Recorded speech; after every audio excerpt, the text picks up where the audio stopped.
মৰমৰ ছাত্ৰ ছাত্ৰীসকল মোৰ আটাই মৰম লবা আজি এটা নতুন ভিডিঅ' লৈ তোমালোকৰ ওচৰলৈ আহিছোঁ। এই ভিডিঅ'টোত মই শংকৰদেৱ শিশু নিকেতনৰ তৃতীয় শ্ৰেণীৰ সমাজ বিজ্ঞানৰ চতুৰ্থ পাঠ আমাৰ ভৌগোলিক পৰিৱেশ এই পাঠটো প্ৰশ্নোত্তৰসমূহ আলোচনা কৰিবলৈ লৈছোঁ। আশা কৰোঁ আটাইয়ে মন দি শুনিবা। পাঠৰ নাম আমাৰ ভৌগোলিক পৰিৱেশ। প্ৰশ্ন নম্বৰ 1, নৈ বা নদী কাক বোলে? উত্তৰ হ'ব কোনো হ্ৰদ বা পৰ্বতৰ পৰা উৎপত্তি হৈ নানা ঠাইৰ মাজেদি বৈ গৈ সাগৰত পৰা পানীভাগক নৈ বা নদী বোলে। আকৌ কৈছোঁ, কোনো হ্ৰদ বা পৰ্বতৰ পৰা উৎপত্তি হৈ অৰ্থাৎ ওলাই নানা ঠাইৰ মাজেদি বৈ গৈ সাগৰত পৰা পানীভাগক নৈ বা নদী বোলে। উদাহৰণ ব্ৰহ্মপুত্ৰ, বৰাক, গংগা। 2 নম্বৰ প্ৰশ্ন, নদী আৰু উপনদীৰ মাজত পাৰ্থক্য কি?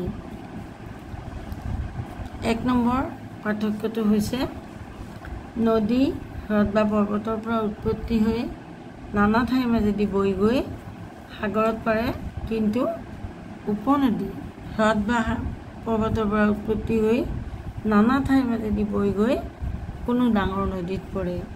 আকৌ কৈছোঁ, 1 নম্বৰ পাৰ্থক্যটো হৈছে নদী হ্ৰদ বা পৰ্বতৰ পৰা উৎপত্তি হৈ বিভিন্ন ঠাইৰ মাজেদি বৈ গৈ সাগৰত পৰে, কিন্তু উপনদী সাগৰত নপৰে। ই হ্ৰদ বা পৰ্বতৰ পৰা উৎপত্তি হৈ নানা ঠাইৰ মাজেদি বৈ গৈ কোনো ডাঙৰ নদীত পৰে। 2 নম্বৰ পাৰ্থক্যটো হৈছে নদী ডাঙৰ কিন্তু উপনদী সৰু।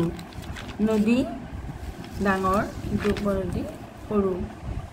তাৰপিছত 3 নম্বৰ প্ৰশ্নটো চোৱা, হ্ৰদ আৰু দ্বীপৰ মাজত পাৰ্থক্যটো কি? উত্তৰ, হ্ৰদ হৈছে সেই গভীৰ পানীভাগ যাক চাৰিওফালে মাটিৰে আৱৰি থাকে, মাটিৰে বেৰি থাকে।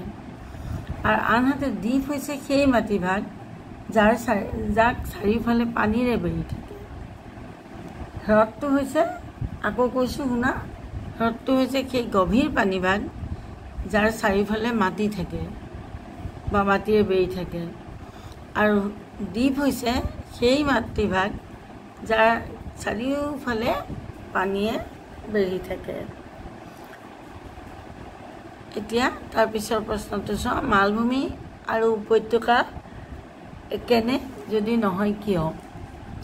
মালভূমি আৰু উপত্যকা একে নহয়, কাৰণ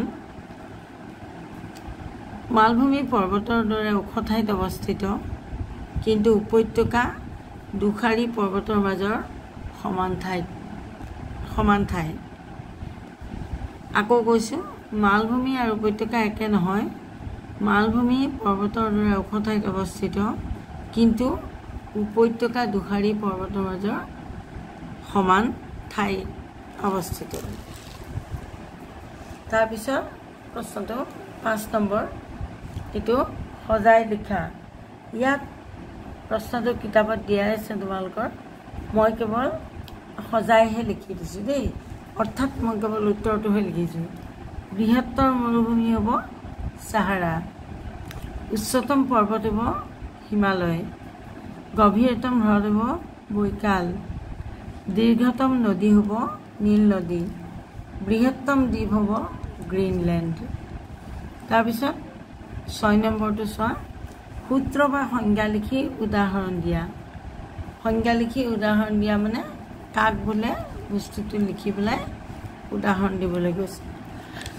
পাহাৰ শিলাময় গছ গছনিয়ে ভৰা ওখ কিন্তু পৰ্বততকৈ চাপৰ আৰু কম ঠাই জুৰি থকা অসমান ভূখণ্ডক পাহাৰ বোলে। শিলাময় গছ গছনিয়ে ভৰা ওখ কিন্তু পৰ্বততকৈ চাপৰ আৰু কম ঠাই আগুৰি থকা অসমান ভূখণ্ডক পাহাৰ বোলে। উদাহৰণ গাৰো পাহাৰ, নীলাচল পাহাৰ ইত্যাদি। 2 নম্বৰটো চোৱা, পৰ্বত ওখ পৰ্বত চৰি আকৌ কৈছোঁ পৰ্বত বৰ ওখ শিলেৰে আৰু গছ গছনিয়ে ভৰা বহুদূৰ ব্যাপী থকা অসমান ভূখণ্ড পৰ্বত বোলে, যেনে হিমালয়, আৰাৱলী ইত্যাদি। টিলা গছ গছনিৰে ভৰা পাহাৰতকৈ চাপৰ আৰু সৰু ঠাইকে টিলা বোলে। আকৌ কৈছোঁ গছ গছনিয়ে ভৰা পাহাৰতকৈ চাপৰ আৰু সৰু ঠাইক টিলা বোলে। উদাহৰণ হৈছে টিকৰি কিল্লা। তাৰপিছত আহিলে দ্বীপ চাৰিওফালে পানীৰে বেৰি থকা স্থল বা মাটিভাগক দ্বীপ বোলে। উদাহৰণ হৈছে মাজুলী, শ্ৰীলংকা ইত্যাদি। হ্ৰদ স্বাভাৱিকভাৱে গঠন হোৱা কেওপিনে মাটিৰে বেৰি থকা গভীৰ জল বা পানীভাগক হ্ৰদ বোলে। উদাহৰণ লোকটাক, চিল্কা ইত্যাদি।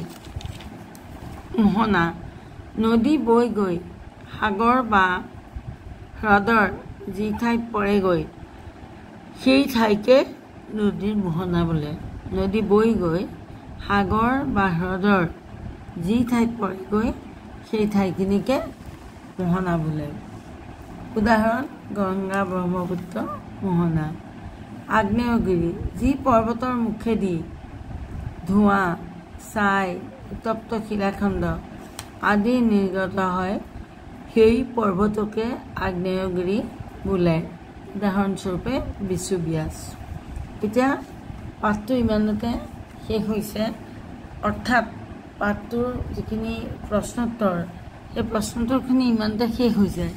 কিন্তু এই পাঠটো মই আগতেও কৈছোঁ তোমালোকক বহুত ইম্পৰ্টেণ্ট হয়। গতিকে এই পাঠটোত বহুতখিনি শিকিবলগীয়া বা জানিবলগীয়া প্ৰশ্ন আছে। ইয়াত প্ৰত্যেকটো শাৰীতে একোটা প্ৰশ্নৰ উত্তৰ লুকাই আছে। গতিকে তোমালোকে যিখিনি প্ৰশ্নোত্তৰ মই লিখি দিলোঁ তাৰোপৰি পাঠটো ভাল ধৰণে খৰচি মাৰি পঢ়াটো খুব দৰকাৰ। আৰু সেইবাবে মই প্ৰথম ভিডিঅ'টোত এই পাঠটো ভাল ধৰণে বুজাই দিছোঁ। আশা কৰিছোঁ সকলোৱে বুজি পাইছা। আৰু ইয়াৰ পৰা মাজৰ পৰা বহুত প্ৰশ্ন ওলাব।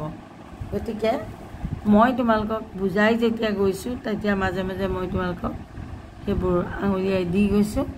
গতিকে আটাইয়ে মন দি কৰিবা, পাঠটো পঢ়িবা, যাতে একো প্ৰশ্ন ইয়াৰ পৰা বাকী থাকি নাযায়। ধন্যবাদ। ইমানতে এৰিছোঁ। যদি পাঠটো ভাল লাগে লাইক, শ্বেয়াৰ আৰু কমেণ্ট কৰিবলৈ নাপাহৰিবা।